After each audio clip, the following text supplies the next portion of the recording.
Bonjour et bienvenue sur le Turf TV, la chaîne du site de Paris, leturf.fr, la chaîne des courses la mieux informée. Et aujourd'hui, donc, pour notre émission quotidienne 5-5 Quintet Plus, j'ai le plaisir d'accueillir sur ce plateau François Dupré du journal Bilto. François, bonjour. Bonjour Hubert, et bonjour à tous.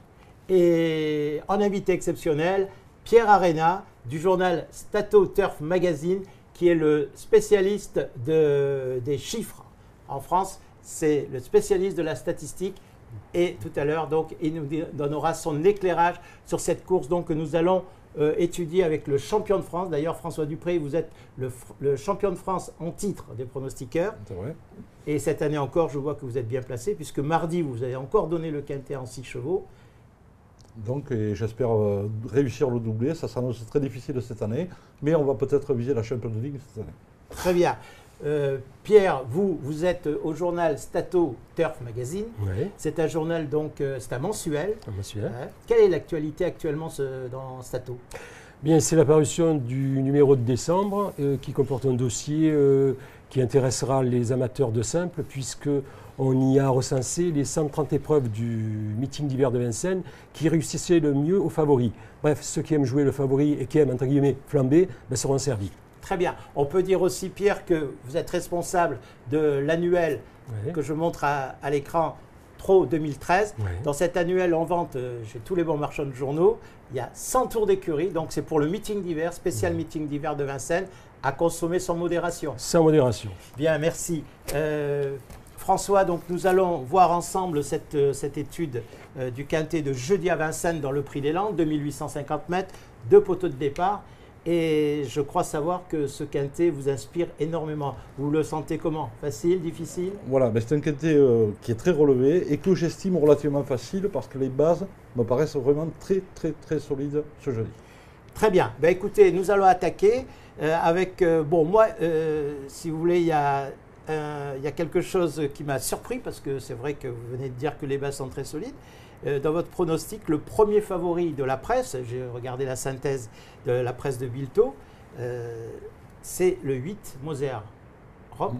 Et vous l'avez placé qu'en 4e position dans votre sélection. Est-ce qu'il y a un petit bémol à mettre? Non, je ne pense pas qu'il y ait de bémol. Il faut savoir que Moses Robe est un très bon cheval, qui d'ailleurs a toute l'estime du team Lévesque. Mais il faut savoir que ce cheval a été battu par ma favorite. Donc je lui ai logiquement préféré cette fois. Donc votre favorite, c'est? C'est l'excellente Scoli de Bassière. D'accord, Scoli de Bassière d'ailleurs, qui, vous l'avez carrément mis à la une de Bilto. Donc est-ce qu'on peut dire que c'est carrément un coup sûr? J'irai jusque-là, dans les 3 premiers, pour la bonne raison que c'est une jument de pointure au minimum semi-classique. Et il faut savoir que Thierry Duval-Destin a l'intention de disputer avec de très grandes chances le prix de Cornulier, parce que la jument excelle dans les 2 spécialités, et qu'elle a besoin de gains à prendre d'ici cet hiver pour disputer ce course. Très intéressant comme information. Donc, il faut absolument qu'elle soit dans les 3 premiers. Voilà. Donc, en plus, elle retrouve Mathieu Abrivard, qui a gagné un quintet avec elle. Elle est déférée des 4 pieds et l'engagement est en béton armé à la limite du recul. Association Abrivard du Val d'Estaing, 2 quintets cette saison. Du côté des chiffres, Pierre, est-ce que ce que vous avez vu viennent dans le même sens ou au contraire vous mettez un petit bémol à cette favorite? Non, absolument pas. Les statistiques vont dans le même sens que le pronostic de François Dupré, à savoir qu'effectivement, Scoli de Bassière, c'est 71% de réussite lorsqu'elle est déférée. D'accord. Extraordinaire. Et puis, c'est aussi Mathieu Abrivard. Mathieu Abrivard, 3 fois au départ, 3 fois à l'arrivée de cette épreuve, 100% de réussite. Rien à dire. Donc, a priori, même si c'est une femelle, contre les mâles, vous n'y voyez rien, pas de bémol, c'est solide. Et derrière, François, vous avez placé immédiatement un cheval qui, pourtant, en dernier lieu, s'est montré très décevant. Il était favori d'un quintet. On sait qu'il a toujours un petit coup de barre dans le dernier tournant, mais vous le mettez très haut. Il s'agit du 12, Ramsès Duham. Donc j'imagine que vous avez des arguments pour me convaincre. Mais l'argument, c'est, je pense qu'il suffit de regarder sa dernière course. Il faut savoir que le cheval a eu un parcours des plus malheureux en épaisseur. Il s'est retrouvé en suspension dans le dernier tournant. Mais vraiment, il était bourré de gaz lorsqu'il a commis la faute. Je pense qu'il aurait fait à coup sur l'arrivée. Donc moi, je l'ai repris en confiance ce jeudi.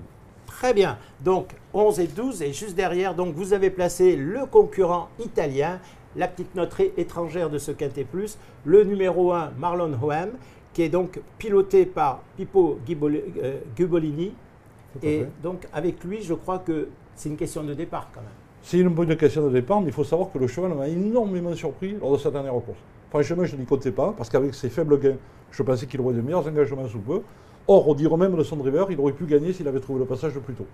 Donc, dans la mesure où on le trouvait juste derrière Sabat du Vivier, on peut très bien envisager une revanche de sa part. On va y revenir sur Sabat du Vivier. Pas déféré, pour ce cheval, c'est pas déterminant. En revanche, au niveau des statistiques, vous avez peut-être quelque chose à nous apprendre, Pierre? Je vais toujours dans le même sens que François, à savoir que l'As, porté par Marlon OM, réussit très bien dans cette course. Donc, premier avantage pour Marlon OM.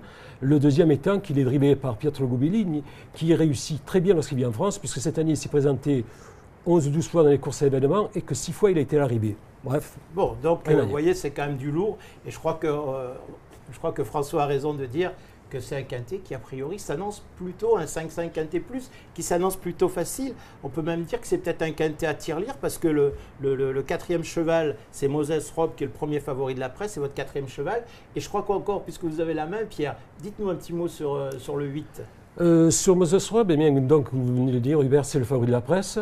Il obtient dans cette épreuve une réussite que je qualifierais de raisonnable. De raisonnable. 50%. Donc vous rejoignez là encore François. Absolument, absolument. D'accord, très bien. Et puis on arrive 11, 12, 1, 8. Ça, c'est vos 4 premiers. Comme le 5-5 quintet plus, il en faut 5. Donnez-nous votre 5e. On ne va pas faire preuve de beaucoup d'originalité en retenant Sabat du Vivier, mais c'est une excellente jument. Elle peut marcher 13 sur le parcours.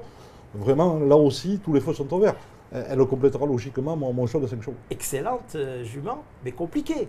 Oui, d'accord. Oui, 3 coups non. Non, mais moi, elle m'a laissé vraiment la meilleure impression en dernier lieu et je pense que tous les feux sont ouverts pour qu'elle. Donc vous oubliez tout ce qu'elle a échoué. Non, là on attaque le meeting d'hiver, elle attaque de très bonnes dispositions. Je pense qu'elle a encore beaucoup d'argent à prendre cet hiver parce qu'elle est vraiment très très bonne. Alors là, je crois que Pierre n'est pas tout à fait d'accord.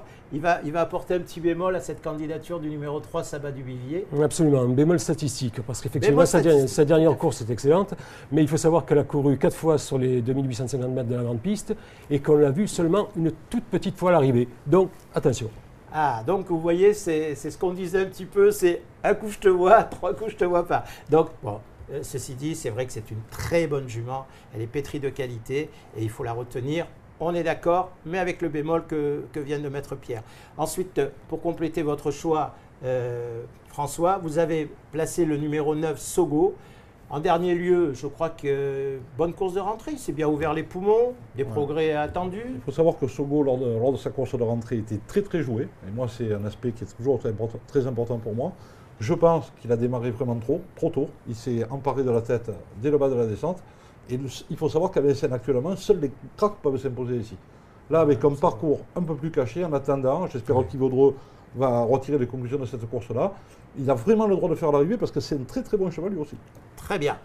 Ensuite, vous avez aussi retenu le numéro 16 qui est Quigno du Relais, un véritable rouleau compresseur. Il va rendre 25 mètres. Il aime prendre la tête. Est-ce que vous pensez qu'il va pouvoir rapidement le faire? Et auquel cas, il aurait une bonne chance. Vous aurez bien compris que dans la mesure où les chevaux de la tête vont marcher sûrement sur le pied de 13, ça va être très compliqué pour les chevaux du second poteau. Il faut savoir quand même que Quigno du Relais, là je vais apporter une info, il était engagé dans la finale du GNT qui se court ce dimanche. Et il faut savoir que son entraîneur a préféré disputer cette course au 25 mètres que la finale du GNT où il aurait dû affronter des rois du Lupin, des coups de Verville et des rois verts. Donc, encore une fois, ça c'est une 4-5e à Bellecote, très possible. Ok, c'est bien noté. Et votre 8e cheval, c'est le numéro 4, c'est Royal Charm. Avec les gains qu'il a pris au cours de sa carrière, c'est vrai qu'il devient difficile à placer. Et j'imagine que c'est pour cela que vous l'avez mis qu'en 8e position. Donc je vais vous demander de récapituler votre sélection. Alors, on va donc conseiller le Coulis de Bassière, le 11, le 12, Ramsey Duham, l'As, Marlon OM, le 8, Moses Rob. Ce sont vos 4 bases? Ce sont mes 4 bases. Et d'ailleurs, j'inviterai les parieurs à jouer plutôt des champs complets ou réduits en fonction des moyens dans cette course, plutôt que des combinaisons allongées. D'accord, donc pour le 5-5 quintet plus, un champ réduit de ces 4 chevaux associés. Associés donc avec le 3 Sabat du Vivier, le 9 Sogo, le 16 Quigno du Relais et le 4 Royal Charm. Bien, c'est bien noté. On l'a compris, pour François, ce quintet est hyper facile. Mais on sait que, surtout en ce moment à Vincennes, il y a toujours un petit tocard, un petit outsider qui vient pimenter les rapports. Oui. Pierre, je crois que vous nous en avez trouvé un qui pourrait peut-être jouer ce rôle-là. Il pourrait le jouer, en tout cas, effectivement, j'abonde dans votre sens, à savoir que cette épreuve-là peut paraître très facile, mais que souvent elle réserve des surprises, au moins pour un cheval à l'arrivée. Alors ce cheval, ça peut être le 7, Pacte de Liton, que je recommande à nos amis parieurs, parce qu'il compte une dizaine de victoires dans sa carrière et 2 ont été acquises sur ce parcours. D'autre part, sa dernière course n'est pas mauvaise du tout. Donc ce sera ma petite surprise. Très bien, il ne vous a pas échappé que Franck Leblanc avait démarré ce meeting de façon un peu poussive, mais on peut espérer que là, maintenant, ces chevaux vont trouver la bonne carburation. Une petite sélection de 5-6 chevaux pour le 5-5 Quintet Plus. Bien volontiers, Hubert. Alors, l'As en tête, Marlon OM, parce que Pietro Gubili pourra peut-être remporter cet événement qui le fuit depuis le début de l'année. Le 11, Scoli de Bassière, parce que vraiment rien à lui reprocher. Moses Rob, le 8, évidemment, favori de la presse, il le mérite. Le 12, Ramsey Duham. Et pour terminer, mon petit 7, ma surprise chérie, Pactole de Lito. Votre coup de cœur, donc le coup de cœur de Pierre Arenas, c'est le numéro 7, Pactole de Liton, pour une très grosse surprise. Et le coup de cœur de François Dupré, c'est le numéro 11, hein. Vous l'avez mis à la une. Et pour vous, normalement, sans incident, il devrait remporter ce quintet aujourd'hui. Au moins se classer dans les 3 premiers. Voilà, l'émission touche à sa fin. On va remercier Christophe et Laurent à la régie. Merci de nous avoir écoutés. Bon jeu à tous sur leturf.fr.